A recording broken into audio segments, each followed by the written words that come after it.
Welcome to the Wish I'd Known Then podcast, where we focus on how authors found success, looking at strategies that have taken them to the top of the bestseller charts, as well as what they've learned from their mistakes. Because being an indie author is more than knowing the latest marketing trend. It's about being innovative and creative and learning from your mistakes. Welcome to the Wish I'd Known Then podcast. I'm Sara Rosette. And I'm Jami Albright. And this week on the show we have Genevieve Jack. Yes, we do. And it was fantastic. It was such a great interview. Yes. And I think the main takeaway from her interview is making a plan that's sustainable for your author business. Yep. And she had tons of great tips though about like being wide and like planning we talked about series arc and book arc. So lots of good stuff in there. It was really great. And I think the sustainability, there's a lot that can fall under that umbrella. And it was just great. I was very inspired listening to her and hearing how well she's done and how methodical she's been about the whole thing. Yeah. Yeah. So what's been going on with you? Well, we're still settling in. Yes. And I'm working on a project. I'm doing a new desk. And so I have two filing cabinets and I decided you can order a countertop from Lowe's or Home Depot. That's like a butcher block countertop. Yep. So I'm going to put that across the filing cabinets. And so we unwrap it. It arrives, I've been waiting for delivery. So it arrives, it's shrink wrapped. We unwrap it and I'm like, this is awesome. Yeah. And it's stained, but there's a little note in there and it says, this needs to be sealed within 48 hours. And I was like, sealed? What are we doing here? I don't understand. So I researched it out. It has to be sealed with like a polyurethane thing. So right now it's out in the garage on sawhorses and I'm out there like sealing it with matte finish. 180-degree heat. I know. Yeah. But it should make it go really fast. So, once I get that done, I wasn't planning on doing that, but, so still a couple of little things, but the office is coming together and that's great. Maybe I'll be able to get back to writing in a week or two. I'm thinking, So what about you? What are you doing? Nothing, just continuing to plow along in this edit. And, I've done what I do, which is doubt everything I've done, even though my developmental editor has said, Jami, this book is great. Like that. Just clean it up a little bit, add a little emotion here or there. This is a good book. It's a good. I've worried about whether it's good. I've worried about whether I should change things. And, I talked to her last night and she was like, it's easy to do that. She's so sweet. Mm-hmm. She's like, it's easy to do that. But really, I think you just need to stay the course. Basically, shut up and finish your book. And she's so nice. She would never do that.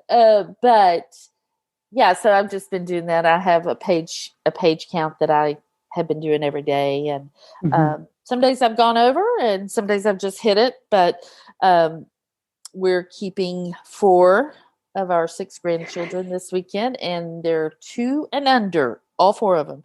So just a little busy. But I will get my pages done because they nap and, they go to bed and stuff. So I'll get it done. But I did want to say that last week I talked about the boyfriend, the audiobook Boyfriend Material by Alexis Hall. So great. It's just, if you love English comedy, British comedy and just that witty, sarcastic sense of humor, you will love this book. It is just so great. It is male, and it was just really done well, and loved it. And then also last night, we binged the first season of Ted Lasso on Apple TV. I've heard a lot of people talking about it. Y'all, it is so funny. It's also British humor, but it is an American Midwesterner come over to Britain to coach a soccer team, and he's a American football coach, and he comes, and so this whole thing, it's very sweet, but it's also very funny. And my husband doesn't laugh out loud very often, and he laughed out loud several times. So it was. So 2 thumbs up. Yeah, 2 thumbs up. Yeah, he doesn't think I'm funny at all. So It was, yeah. That's funny. Yeah, it was great. So, well, you had a podcast, didn't you? I do. And it fits in perfectly with this because, great. It's from the Creative Penn, writing humor and insights from a long-term creative career with Scott Dikkers, I guess. Yeah. Dikkers. And it's all about humor and all about writing funny and how writing funny is hard. Yes. Jami says, amen. And but it's very specific about like techniques you can use. Like he breaks it down. He's the one that, I don't know if he's the founder or the creator of The Onion. I can't remember. Yes. Yeah. So he talks about like, he's very technical. He's like, okay, what you do is like, this is how you can make things funny. Like you take the situation, and it was just very interesting because it was a very analytical look at humor. Yeah. And I thought you would enjoy it because we talk about this a lot about how it's hard to write humorous stories. And it goes over like how to create humorous characters. Yes. And so I enjoyed the whole thing. So I got his book. I will definitely listen. I'm very behind on my podcast. Oh, me too. Because I have been listening to audiobooks. So that always throws me off a little bit. But humor is, it's hard to be funny. It's work to be funny. It's work. And he talks about how like you have to refine it. That it's not just something that normally you don't just come out with a funny book or a funny character. You have to work on it. Yep. And so I think that's the misconception about humor is that it's easy. It is. And it's not. It's not. So anyway, so I'd recommend that. And that is like, I'm doing nothing else but like unpacking boxes and like trying to catch up with all the things we have going. It's like, I don't know. We've moved a lot, but it's still a lot of work every time. I don't know why we keep moving. It is. Well, I don't either. They'll probably have to bomb us out of our house because I'm telling you, I never want to move again. But then I'm like, I'd really like to be in Dallas, or at least closer to Dallas, because Houston is so far from from the majority of my grandkids. So we'll just have to see. I don't think. Well, you're smart. Stay put. Yeah. Don't do it. That's my advice right now. All right. Well, we should get to the interview. Yeah, because Genevieve has such great stuff to say. Yeah. All right. So here's the interview with Genevieve. All right. Today we have Genevieve Jack with us, and we're really excited to talk to her. How are you today? Great. Thank you for having me. It's so good to be here today. We're so glad you're here. So let me read your bio. USA Today bestselling author Genevieve Jack writes wild, witty, and wicked hot paranormal romance and fantasy. Coffee and wine are her biofuel. The love lives of witches, shifters, and vampires her favorite topic of conversation. And she harbors a passion for old cemeteries and ghost tours thanks to her years at a high school that was rumored to be haunted. Her perfect day involves the beach, her laptop, and one crazy dog. Love that. Love that. Well, tell us how you got into writing, Genevieve. Well, I'm one of those people who I can remember being really young and wanting to write books. Like my first book that I ever finished was The Dog Who Ate Pancakes. And I was like 5 years old, and I did the whole where you draw the pictures on the papers and you staple them together and then you force your mom and dad to read it and all that. Yeah.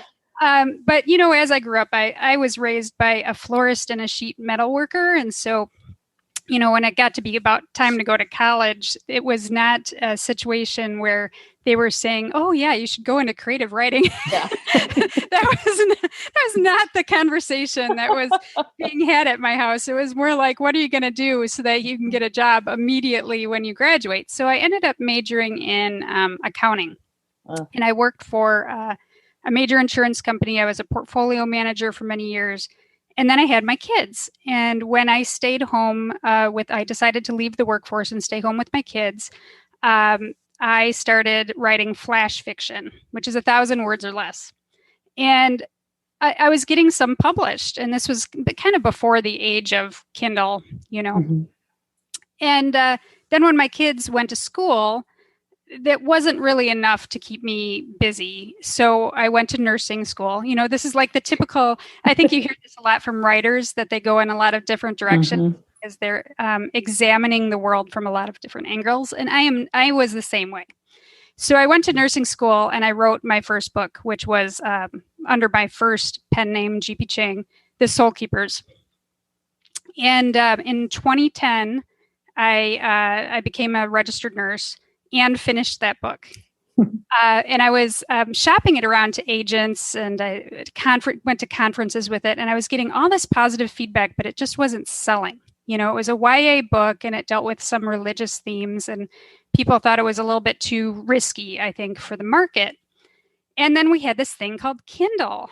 And I had some friends say, oh, why don't you just throw it out there and see how it does? And so I did. And that book started a series that sold about 400,000 copies. So I never had to take that job as a nurse. Wow. That's amazing. That's wonderful, though.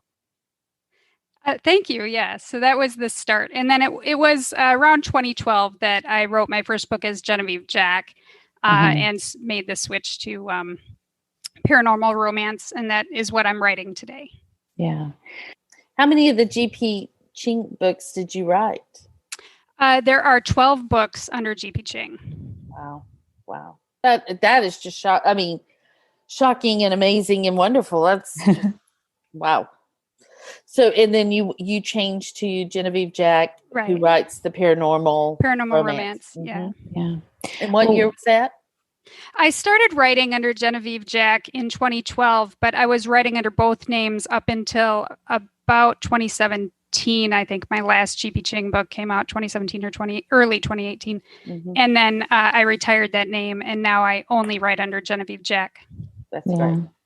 Well, you may have already answered this one, but one of our questions is, what was your first big success? Would you say launching that first book? Yeah, the Soul Keepers, for sure. The Soul Keepers series was my first big success. And then under the Genevieve Jack name, certainly the Ghost in the Graveyard and the Night Game series, I had similar success with that series.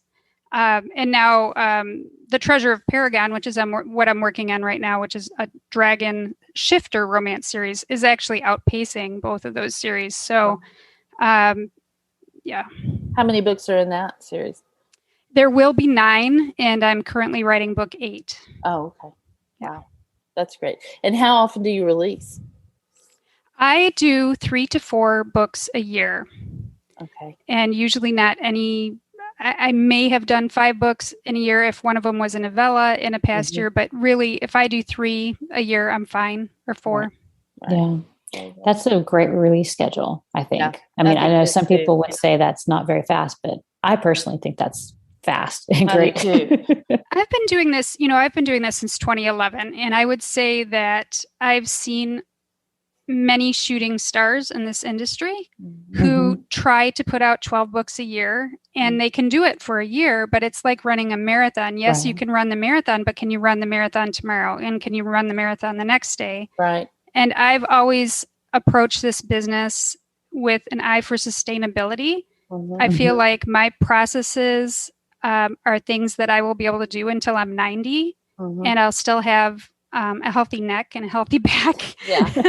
I exercise relationships with your family and friends. Right. Yeah. I'll still be married. So I am not a big proponent of writing faster, even though that will make you more money in the short term. That will make you, you can really achieve some excellent things if you can release every month, but I've always thought sustainability was important. Right. Yeah. So did you start out like that? That was your goal, just a couple of books a year? You didn't try to do the one book every hour? No, 3 to 4 books a year. I have a pretty standard process of how I plot, write, and then edit the books, and I stagger those things, and it works out perfectly to release like once a quarter. So that's great. That's great. Fantastic. Yeah, it really is. So what do you wish you'd known about writing and craft when you first started? Oh, I love this question because I'm kind of obsessed with craft. But before when I was writing flash fiction, I read all the books, and I went to conferences, and I was part of organizations and did my research. And the thing is that there's so much advice out there that's like don't use adverbs, don't show, don't tell. You're all shaking your head. So you've all heard this, right? Passive voice is bad. And the more books you put out, I think you finally come to the conclusion that really what all those pieces of advice are getting at is that you're trying to elicit emotion in your reader. Right. And if you can't make your reader feel anything, they won't keep reading and they won't want to buy your next book. So now when I write, I am only focused on one thing, and that is how I want my reader to feel in a scene and how can I get them to feel that and eliciting that emotion in them. And I think that's the biggest thing with craft. If you can elicit emotion, the other stuff will fall in line. It'll be good by default. Right. I agree with that completely. I always say that you can salvage about a mediocre book with a really good ending that makes people close it and go, oh, and so, and because that's the last thing they remember. But I agree. And I've been thinking about that a lot because, I grew up in Romance Writers of America, and there are a lot of rules. I don't know. There are a lot of rules, and they were good for me when I was learning to write. But I have been thinking about them a lot and thinking, you know what? I think they were good guidelines, and there's something I always sort of keep in the back of my mind. But I really just want to tell the story, and sometimes telling the story the way I want to tell it requires me to do a few things that might be breaking some of those rules or bending them somewhat. And that's okay. It's okay. It is okay. It's good for your creative muse too, I think, to set her free. Yes. I agree. Yeah. There's a really good blog post by, I think, Ann R. Allen. I read it just last week, and it was called Writing Rules versus Writing Fashion. And like what's in fashion right now is like the lean prose and no adverbs or adjectives. And so, but if you look back, it wasn't always that way. And if you read classic writers, it may not be that way. So I think it's like you have to figure out, like when you're learning, it's good to learn what the rules and the fashion are. And then you can kind of like negotiate your way through it to kind of get your own style. But I didn't understand that either in the beginning. And I was like, oh no, I have too many that's, too many that's. Things like that. Right. Yeah. Well, what about marketing? What do you wish you'd known about marketing? Marketing was something I really struggled with in the beginning because I focused so much on craft that I didn't think about how was I going to sell this book at all. And I just got lucky that it kind of took off virally. But I think, my logo now is Genevieve Jack is a witch sitting on a crescent moon blowing heart-shaped kisses. So, that's like pretty much in the center of the bullseye of paranormal romance. You look at that and you think paranormal romance. And so I think when I'm talking to other authors, I think what's important is that you don't confuse the reader. If you're going to write paranormal romance, have a logo that looks like paranormal romance, have a name that sounds like paranormal romance, write paranormal romance, don't write romantic suspense and then switch to contemporary, because if the easier you make it for your audience to find you and look at you and know exactly what to expect, the better. And you can build on that. So I do run ads through Facebook and AMS, but if you have a solid brand, everything else works better. Your website works better. Your advertising works better. So number one thing is get the branding down. Yeah. I agree. Yeah. 100%. We talk about that all the time. Yeah. Just give the reader what you promise them with your branding, and you'll find your audience because there's an audience looking for that. So, So do you feel when you switched from YA to paranormal romance, do you feel did your brand change at all, or is it still the same brand, just writing a different genre? Oh, completely different. And that was a huge, huge mistake, actually. When I was writing as G.P. Ching, I was writing semi-Christian religious fantasy. Not Christian fantasy per se, but inspirational fantasies, I would call it. And when I switched to writing Genevieve Jack, I wasn't careful about hiding the fact that I was writing under Genevieve Jack, who writes steamy paranormal romance. And so people found out, my audience from GP Ching found out and crossed over. And it wasn't that I advertised it per se, but they found out. And I have some scathing 1-star reviews about how they're never going to write anything that I write again, never read anything I'm going to write again because I have sex in the Genevieve Jack books. Right. And those things shall never meet, those two brands shall never meet. And so I made it very difficult for myself in that way. Thank goodness I wrote it under 2 different names and didn't try to do it. Some people would do it under the same name, but even with that, they were very different brands. Yeah. That is interesting. And I think a lot of times it's really hard to keep pen names separate.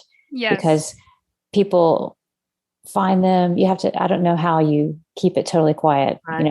I think it's really hard. So it is hard. But I think you make a really good point that our listeners need to really hone in on. If you're thinking of writing in 2 distinctly different genres, you can't just assume they're going to cross over. In fact, you should assume they're not, and then act accordingly. I know Cecelia Mecca, who we've talked to before, she wrote historical, medieval romance. And then she went to paranormal, and she did it under the same name because she sort of tried to tie the medieval to the vampires and that, and it didn't work. So then she went and she wrote, later, she wrote some contemporary under a pen name and kept that separate, but found it was very hard to keep separate. But the pen name, even though it's contemporary romance, is still the same steam level, same, it's a better crossover. It's a completely different genre, but it's a better crossover than the vampires were to medieval and stuff. And all those demographics you just mentioned are different targets. Like if you run advertising, those are different targets. So you have to have if you put them all under the same brand, it's tempting to put them all under the same name because it's a lot of work to maintain separate websites and separate names and separate logos. But what will happen is your cost per click is just going to be higher because you're trying to be everything to all people, and that's hard to do. Right. I think she's found a balance now, but it's taken her a while. And I think she would and she did say on the podcast, don't do that, try to keep things separate if you can, but it's a lot of work. It is a lot of work. Yeah. Mm-hmm. Yeah. So what assumptions did you make at the beginning of your writing career, and looking back, did they turn out to be right or wrong? Interesting. I was really thinking about this question. And one of the things was, I really thought I was settling for self-publishing because I had gotten such great feedback from agents and editors. And I thought, I missed out on this traditional publishing thing. And if I could only be traditionally published, they would put so much money behind my marketing and get my name out there. This is like 2011. And obviously that didn't happen. I self-published. And now, after 10 years of talking to authors from all over the globe who've been both self-published and traditionally published, I know that so many people who get traditionally published are disappointed with their publisher's investment in their work and wish that they would have self-published. There's nothing wrong with traditionally publishing. Also know some people who have great deals, and it's really worked for them. But for me, I have come to a place where I realize that probably what I did for myself was better than what a publisher could have done for me at the time with the books that I was writing. Yeah. So that was a surprise to me, though. Yeah. Yeah. Me too. Yeah. I think I thought, well, I'll because I wrote another book under another name, I co-wrote, and it was sort of in that same space you're talking about, inspirational, and I thought, well, we'll self-publish this, but I won't really feel like a real writer until I get a deal, a traditional deal. And I put that book up, and I was like, hell no, I'm a writer. Yeah, this works out for me. Okay. Right. You know, and even though we weren't making any money with that book, it was still like, okay, I don't really need that validation. I thought I did, but I don't. But I agree. There are some traditional authors that have some great deals. I'm in a Clubhouse. Clubhouse is an app, and I'm in a room with them, and I just listen to some of the things they say, and some of them are just super happy with their traditional deals, and it's encouraging because not every self-publishing is not for everyone. It isn't. And so it's good to know that there are still some people that are really, really happy with their traditional deals, and they're not necessarily authors that have been around for a long, long time. They're newer authors and stuff. So if I was writing literature, something that would fall into the literature category, I would definitely want to be traditionally published. Right. Oh yeah, for sure. Yeah. Well, these are actually romance authors. And so, excellent. Yeah. And they're really happy. So I love that, but that's just not for me. That wasn't the road I chose. And Sara, you did both. So yeah, I did traditional publishing to begin. And then I found out about indie, and I was like, oh, because there were things about traditional publishing that were very frustrating to me, like not being able to control my covers and pricing. And if you start doing something in traditional publishing, if you're writing, like I was writing a mom lit mystery is what they were called, with the kind of category, they want you to keep doing that because if it's they want you to keep doing that. So that's why so many traditionally published series in mystery have like book 27, like they just go on forever. And so I, when I found out I could write whatever I wanted, and, later on you have to think about marketing, but I was just like, so have you ever made a mistake that turned out to be a good thing? I would say, part of that is indie publishing, that I hadn't intended initially to indie publish. But also thinking back, my first covers, I hired a guy who I went to elementary school with. And he was an artist, but he wasn't a book cover designer. He was just somebody who I knew who, did some art. And I was like, hey, you want to make my book cover? And you know what? He was so talented, and he did it, and he did a good job, and it sold. But looking back, I would never recommend that someone hire someone like from their family or someone who wasn't an experienced book designer. Because if you think about it, there are so many very specific things that those people have to know about genre, about the size, about the everything. And so big mistake there, like looking back, but I just got lucky and it worked out for me. Oh, that's funny. Well, what about the opposite? Have you ever had something you thought this is going to be a home run and then it turned out to not work at all? Oh yeah.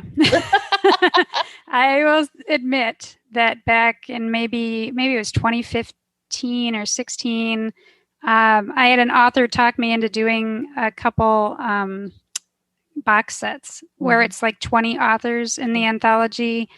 And I think it was a USA Today aiming set, and I didn't know the other people in the set. I had paid for it and signed the contract like a year in advance to be in the set, and then it was nothing but drama because it's like the worst group project you ever had in school. You have people who don't finish their book in time. You have people who don't do the marketing that they said that they would do and they sign a contract to do. Everything that could possibly go wrong. You have people who complain. You have people, who cause a scene, whatever. But it's drama. And that's, the time that I invested in those sets, I feel like, if I could have gotten that back, I could probably have written two more books that year. Right.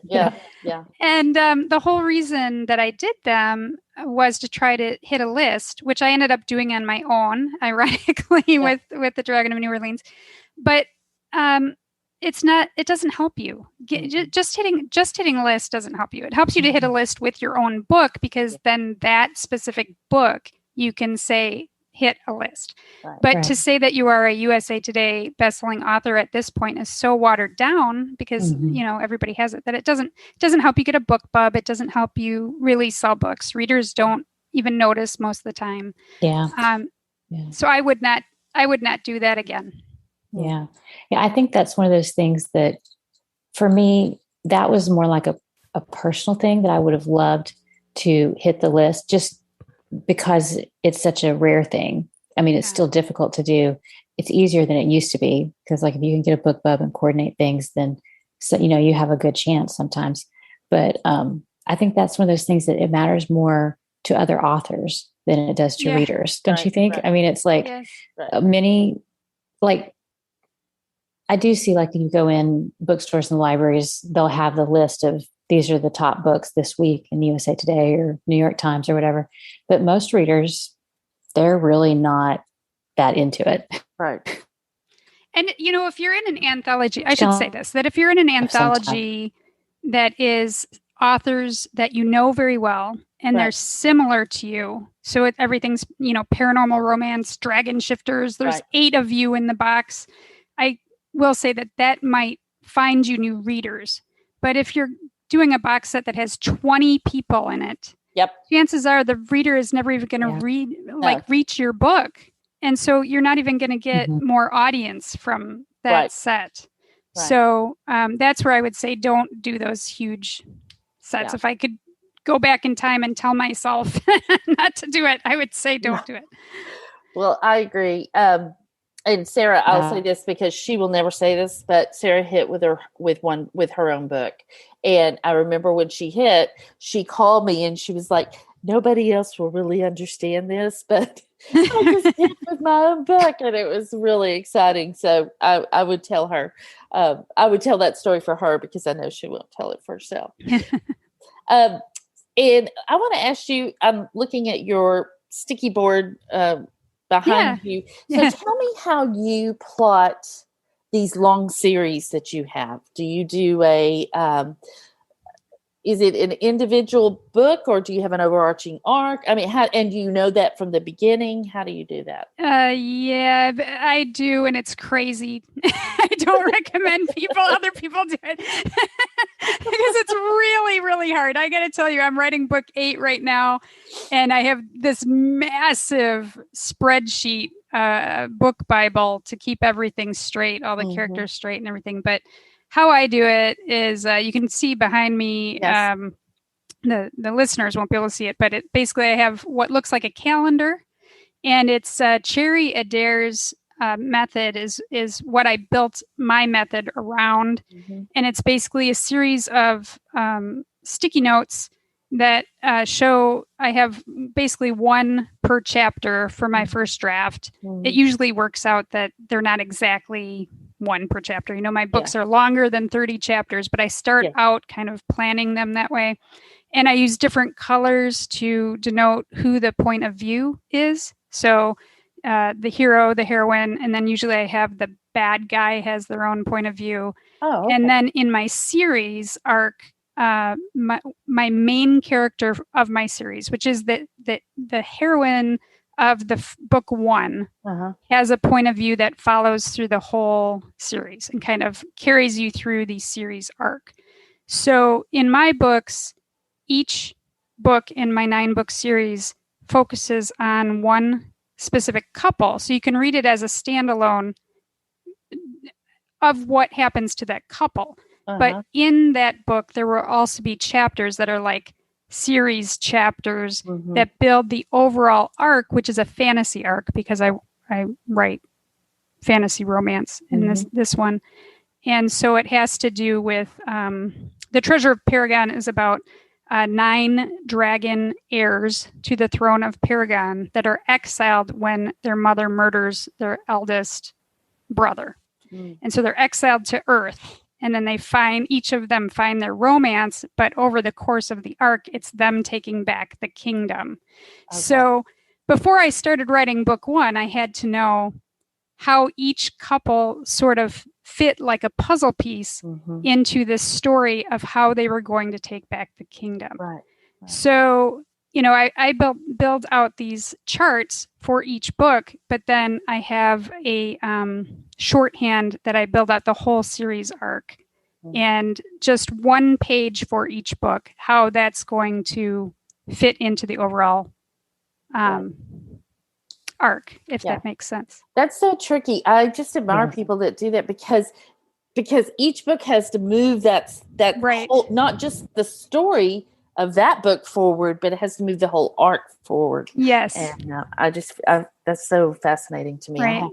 I haven't done that. Mine are all standalone in the series, and I don't have any overarching thing, but I would like That's to the smart way to do it. Let me tell you, I bang my head against the wall. Why didn't I think of this in book one? Yeah. Well, so how close are like when you start planning at the beginning, like before you start the series, and then when you finish the series, how do your arcs and your storylines change, or do they stay kind of the same? I don't plot down to the granular level, so it's always different. But some of the basic things, the things like the order of the characters, how they're introduced, usually their major traits stay the same. But then there's a lot more magic and world building that comes into play. Right. You just lost a sticker. I just saw it float to the ground. Oh no. That's okay. I'm actually done with that book. So that one goes to the editor on the 5th. So that's great. And I wanted to ask that too. Like, as far as your schedule goes, do you are you writing one book while one book is at the editor, or is that how it works? Yes. Yeah. I usually start the first draft of the next book while a book is at the editor, or I plot the next book depending on where I am in the series of steps. Okay. Yeah. And then just jumping back to marketing real quick, because you talked about Facebook ads. Are you wide, or I'm sorry, I don't remember. Yes, have only ever been wide. I don't spend much. I tried KU very early on, and it didn't work for me. Right. I am one of the rare authors that I actually make more money at the other retailers than Amazon. Oh. Only about maybe 48% of my income comes from Amazon. Great. Yeah. That's great. I think that's encouraging for people to hear too. Yeah. And so, how you use Facebook ads? Do you use Amazon ads as well? I do. I spend more on Facebook than Amazon, but I found that when you are wide, if you spend a little bit on AMS ads, it seems to help your rank maintain there. So I do have some that I just run all the time. I have a brand ad and a few product ads that are for, I build my ads like an entire series, not just one book. Yeah. And I've had some good luck with AMS. And then do you do the first in series free, or? Yeah. I'm a big proponent of first in series free. It's worked very well for me, and it's kept working. It works as well today as it worked in 2011 or 2012. And there's not very many things you can say that about in our industry. Yeah. Yes, that's very true. There are very few things you can say worked yesterday that worked today. Right. Right. Yeah. So that is just great. That's wonderful. Well, I know there are a lot of people that would like to go wide in maybe next year. Like people. I think there's a trend in the industry or in publishing in the authors that there are a lot of more and more people who would like to go wide. So do you have any other tips or suggestions besides the first in series free and ads, just anything else that might help people transition over? Sure. I think that with the other retailers, it becomes important to pay attention to how the user interacts with their site. So, for instance, with Apple, if you have an Apple product, you can kind of tell which merchandising opportunities are there for your books. So you have to know, if you run into a rep, say an Apple rep, you have to know what to ask for, right? So you might want your book in the first in series free promotion in your category. But if you don't know if that exists because you've never been on their site, you don't know what to ask for. And if you just come to them and say, "Oh, I just want some merchandising." Yeah. It's pretty general. It's pretty general. You might get it, you might not. They might not really understand what you're delivering. So same thing with Kobo. Kobo has tons of merchandising opportunities. A lot of people neglect them. They never apply for them. I try to apply for one every month. Barnes & Noble has the same thing. They have a merchandising tab. You can apply for merchandising every month. That stuff is very important because that is how their readers find your books. It's different. It's completely different on Amazon, right? On Amazon, it's all about the algorithm. Right, if you can get your book up, then they automatically merchandise you. It's just happens. But that's not how the other retailers work. So you really have to foster those relationships. Yeah. Yeah, I think that's really important. Yeah, very good advice. Very good advice. Yeah. Well, it has been so fun having you here. This has been just really interesting. So tell us, what do you think the one thing you've done or the best thing you've done to set yourself up for success has been? I would say definitely having an eye for sustainability. Yeah. And I talked about this a little bit before. Yes. But start how you intend to go. So if you don't intend to publish 12 books a year every year for the rest of your life, don't publish 12 books a year, because that will be what your readers then come to expect of you. And that's a really hard thing to do on an ongoing basis. And so I think that people, I exercise every day. I cook for my family every day. I talk to my kids every day. And when they were younger, I went to all their things, Yeah. So you have to have some balance between what we do, which can completely take over your life, and your personal life. Or what will probably happen is you'll start having, after a couple of years in the business, you'll start having trouble with something, whether it's your neck or your back or you just can't keep up with your own schedule. Yeah. And so sustainability. Yeah. I think that's I think that's just so smart, because that's not that's certainly not what Sara and I heard when we first came into this business. But I don't think it's what a lot of people hear either. And I think that starting the way you want to finish that's just so brilliant and something really, it's a good mantra to keep in your mind as you're going through and you're seeing other people doing all the things. Because I know people that have done those things and are just completely burnt out now. And completely burnt out. Yes. Yeah. Or in pain. How many people do you know who develop fibromyalgia or they have horrible issues, because they just chain themselves to their laptop for 2 years. That will kill you, Yes, it will. So, I think it's important. It's like you need to be self-disciplined in a way. Like when you start, like there's so many things that we can do, but if we can, decide, okay, this is my plan, and not get distracted by all the other possibilities, So that's a very good advice. And I think difficult to follow sometimes. I think. I know. I think that can call back to what you said earlier about branding, which is know what your brand is, know what you're putting out there, and who you're putting out there to, because those are your readers. And it also, it's just all that stay in your lane, keep focused, yes, and then stay away from the drama. Stay away from the drama. Yep. Yes, it's always important. Yep. Yes, yeah. And then, live your life, run your business the way you want to finish your business. So, right. Yeah. Very good. Very good. Well, this has been great. And I think you covered some great topics and things that will be really helpful. So where can people find out more about you? The best place would be GenevieveJack.com, or you can pick up The Dragon of New Orleans if you haven't tried my work for free right now at any of the retailers. Awesome. Okay. Well, thank you so much. Are they dragon shifters? Yes, dragon shifter, romantic fantasy.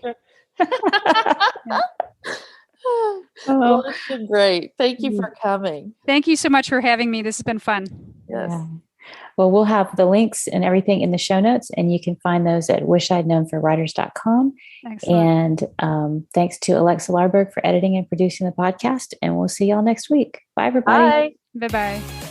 Thanks for listening to the Wish I'd Known Then podcast. We hope this episode inspired you, empowered you, and made you laugh a little bit too. If you loved it, Tell your friends about it. And if you feel so inclined, leave us a review. We look forward to being with you again next week.